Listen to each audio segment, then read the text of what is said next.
Hello everyone, this is voltage protect. This voltage protect has working voltage of 222 volts, over voltage of 260 volts, under voltage of 165 volts. With delay time of 3 minutes or 5 seconds, you can adjust it. With the current of 13 amperes, let's put it on the power and I will show you how it works.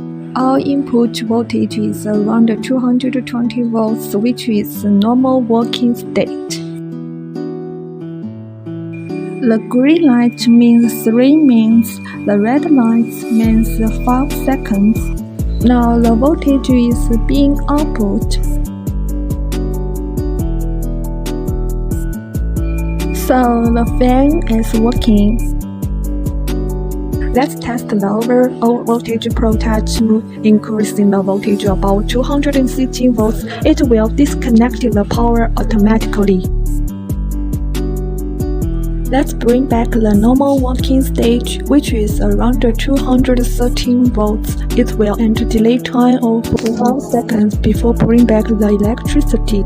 Let's test the under voltage protect mode. Decreasing the voltage below 165 volts, it will automatically disconnect the power.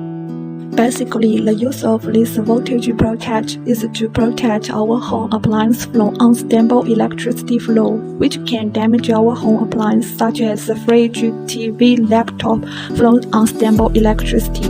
Thank you for choosing our products. Have a good time.